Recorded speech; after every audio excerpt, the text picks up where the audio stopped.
आदाब, नमस्कार। आप इजराइल और फ़िलिस्तीन के बीच जो जंग हो रही है, इसके बारे में आप अछूते नहीं होंगे। इसके बारे में आप लोगों को भी पता होगा कि इजराइल और हमास के बीच में, फ़िलिस्तीन के बीच में ये जंग जो हो रही है, इसके पीछे का कारण क्या है? इसके पीछे के क्यों हो रहे हैं ये सब जंग? आज उसी के बारे में जानते हैं। मात्र केवल सिर्फ 35 एकड़ की ज़मीन के चलते ये सब सारा मामला हो रहा है। 35 एकड़ ज़मीन है और 35 एकड़ ज़मीन के लिए ज़मीन में 3 दावेदार हैं। 3 दावेदारों में से पहला दावेदार यहूदी हैं और दूसरे दावेदार क्रिश्चियन हैं और तीसरे दावेदार मुस्लिम। तो इसके बारे में इतिहास चलिए जानते हैं क्या है। इसके बारे में इतिहास ये है कि यहूदियों के बारे में सबसे पहले बयान करते हैं आप लोगों के सामने। यहूदी जो उन लोगों की मान्यता है कि हमारे गॉड इसी देश में, पैगंबर जो थे वो इसी देश में पैदा हुए थे और एडम भी इसी देश में पैदा हुए थे। और जो उनके पैगंबर थे अब्राहम जो थे, उनके 2 लड़के थे। अल्लाह ने उनसे एक लड़के का कुर्बानी मांगा कि आप इसहाक का कुर्बानी दीजिए। तो वो भी अल्लाह के पैगंबर थे, तो उन्होंने उनका हुक्म माना और अपने बेटे को उसी जगह पे ज़बह करने के लिए ले गए। तो जैसे ही वो ज़बह कर रहे थे, उस जगह पे दुम्बा या भेड़ आ गया।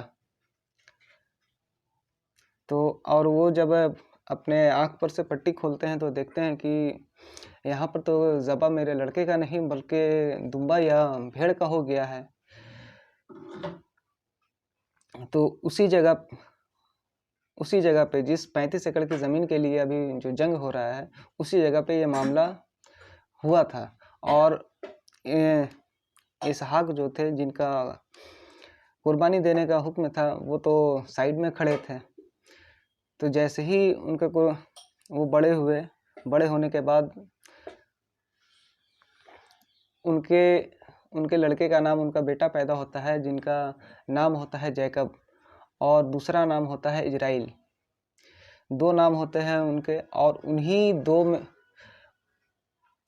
उन्हीं जैकब जो थे, जैकब के 12 लड़के होते हैं। जैकब के 12 लड़के होने के बाद जिन्हें 12 ट्राइब्स कहा जाता है, जो अलग अलग कबीले में 12 कबीले थे। 12 कबीले में से ही आगे चलकर पुश्त आगे बढ़ी, तो उसी को इजराइल देश बना। उसी वक्त से इजराइल देश बना, जो बहुत साल उसका कोई ये नहीं है, हिस्ट्री नहीं है कि वो कब बना था और कैसे हुआ था। और दूसरा दावेदार है, और इसी के बारे में, यहूदियों के बारे में ही जान लेते हैं। और उन लोगों का कहना है कि यहाँ पे टेम्पल माउंट है और वेस्टर्न वॉल भी इसी जगह पे मौजूद है। जो उनके पैगंबर थे, उन्होंने पाक मिट्टी रखी थी इसी जगह पे, वेस्टर्न वॉल के जगह पे, जहाँ पे टेम्पल माउंट है। अब किस जगह पे टेम्पल माउंट के जगह पे रखा गया है 35 एकड़ के ज़मीन में, उन लोगों को भी नहीं पता है कि किस जगह पे है, पर उन लोगों का भी पवित्र स्थल है। और दूसरा दावेदार है क्रिश्चियनिटी। तो क्रिश्चियनों का भी कहना है कि वो जो उनके पैगंबर थे ईसा अलैहिस्सलाम इसी जगह पे पैदा हुए और इसी जगह पे उनको सूली पे चढ़ाया गया था। और यहीं से वो उपदेश दिए थे कि हम अल्लाह के पैगंबर हैं और आप हमारा दीन को कबूल कर लो। पर ये सब लोगों को, जो उनके खिलाफ थे, उन लोगों को पसंद नहीं आया और उनको सूली पे चढ़ा दिया गया, और उसी 35 एकड़ की ज़मीन पे। और तीसरा दावेदार है मुसलमान। मुस्लिमों का इतिहास है कि 1187 ईस्वी में सलाहुद्दीन अय्यूबी ने इस इस फ़िलिस्तीन को, पूरे फ़िलिस्तीन को आज़ाद कराया था। जो उस टाइम रोमन साम्राज्य थे, रोमन साम्राज्य से लड़कर जंग हुई और उसके बाद मुसलमानों का यहाँ पे कब्ज़ा हो गया।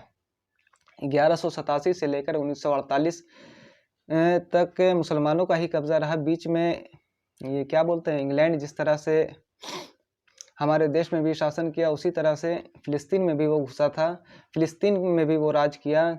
मुसलमानों के बाद उसके हाथ में गया और उसके हाथ में जाने के बाद 1948 में एक इजराइल देश का स्थापना होता है। वही इजराइल देश जो अभी इजराइल और फ़िलिस्तीन में जंग हो रहा है। पूरा भूभाग जो है ना, पहले फ़िलिस्तीन का हुआ करता था, जहाँ पे मुस्लिम ही राज करते थे, मुस्लिम वहाँ पे रहते थे। मुस्लिम के होने के बाद अब इंग्लैंड का जो बादशाह था, राजा था, वही ये सब फूट डालो और राज करो का नीति अपनाया। जिस तरह से हमारे देश को तोड़ा गया, इंडिया और पाकिस्तान बना दिया गया 2 नेशन थ्योरी का, उसी तरह से 2 नेशन थ्योरी वहाँ भी अपनाया गया। 2 देश बना दिया गया। 2 देश बनाने के बाद आज ये सारा मामला सामने आ रहा है। जंग का मामला जो है ये उसी के वजह से हो रहा है। 1948 में जैसे ही देश आज़ाद हुआ इजराइल, उसके बाद वो उसका कहना था कि ये जो फ़िलिस्तीन, ये जो 35 एकड़ की ज़मीन है गाज़ा और 2 गाज़ा अल अक्सा मस्जिद का जो कंपाउंड है, उसको वो बनाना चाहता था अपना, ये क्या बोलते हैं, राजधानी। अब राजधानी बनाना चाहता है तो फ़िलिस्तीन बोलता है कि हम बनाएंगे राजधानी, क्योंकि फ़िलिस्तीनियों का सबसे पहले हुकूमत इसी फ़िलिस्तीनियों का था। अब इजराइल बोलता है कि नहीं हम बनाएंगे, तो उसी बीच में दोनों में झड़प हो गया। दोनों में झड़प होने की वजह से यूएन में मामला जाता है। यूएन में मामला जाने के बाद यूएन कहता है कि 48% जो भी भूभाग है 48% फ़िलिस्तीनियों को दिया जाए और 44% इजराइलियों को, और जो कि दोनों को बांट दिया गया। 44 और 48% दोनों को बांटा गया। उसके बाद 8% यूएन जो है अपने कब्ज़े में रखा। जो 35 एकड़ की ज़मीन है उसको अपने कब्ज़े में इसलिए रखा कि विवाद जितना सारा भी विवाद है इसी ज़मीन के वजह से हो रहा है। और वो 8 एकड़ की ज़मीन को अब देख रेख कौन करेगा, तो उसकी देख रेख करने के लिए तीसरा देश को बुलाया गया, और उस देश का नाम है जॉर्डन। वो भी मुस्लिम कंट्री है। जॉर्डन जो है ना, जॉर्डन ही 35 एकड़ की ज़मीन को, मस्जिद अल अक्सा, हरम अल शरीफ को की देख रेख करता था, और अभी तक वही कर रहा। 1948 से पहले वही कर रहा, 1948 के बाद, हाँ 1948 के बाद वही कर रहा था। पर बीच में क्या हुआ कि फ़िलिस्तीनियों का जो गाज़ा के लोग हैं, गाज़ा के लोग कमांडर बोला कि नहीं ऐसा हो नहीं सकता है, हमारा ही हुकूमत रहेगा और इजराइल यहाँ पे इन लोगों को इबादत करने का मौका नहीं दिया जाएगा। ये हमारा मज़हब, ये हमारा मस्जिद है और हरम अल शरीफ भी हमारा है। इसी के वजह से दोनों में जंग हुआ। और 1967 में आप लोगों ने सुना ही होगा कि 6 देशों ने मिलकर इजराइल से जंग लड़ा और 6 देश हार गए और इजराइल कामयाब हो गया जीतने में। इजराइल कामयाब होता है तो उसके पीछे का बड़ी वजह है कि अमेरिका। 6 देश छोटे छोटे देश थे, अरब देश, वो लोग हार गए और अमेरिका जो पावरफुल अभी बना हुआ है, उसी के वजह से इजराइल सारा हथियार इजराइल को वही देता था। इसी के कारण इजराइल इस जंग को जीत जाता है। और इजराइल के पीछे जीतने का भी कारण होता है, अरब देश जंग जीतने के लिए लड़ रहे थे, पर इजराइल अपना अस्तित्व बचाने के लिए लड़ रहा था कि अगर हम यहाँ से चले जाएंगे तो फिर हम किस देश में जाएंगे, हमारा देश तो कोई है ही नहीं है। अगर यहाँ से चले गए तो फिर मामला बिगड़ जाएगा, फिर हमको पूछने वाला कोई नहीं है। बस इसी के वजह से अपना अस्तित्व बचाने के लिए वो अपना जी जान लगाकर अपने देश इस जंग को जीतता है, और जंग को नहीं जीतता बल्कि जंग को जीतने के बाद धीरे धीरे वो फ़िलिस्तीनी ज़मीन को भी अपने अंडर में कब्ज़े में लेने लगता है, कब्ज़ा बढ़ाते जाता है कब्ज़ा। इसी के वजह से ये जंग सारा मामला बढ़ता जा रहा है। सिर्फ 35 एकड़ की ज़मीन का मामला नहीं है, 35 एकड़ का ज़मीन तो वो धर्म का मामला बन गया। ये जो जंग अभी हो रहा है, ये 48% फ़िलिस्तीनियों को मिला था, पर 48% में आप लोगों को हैरानी होगी कि 48% में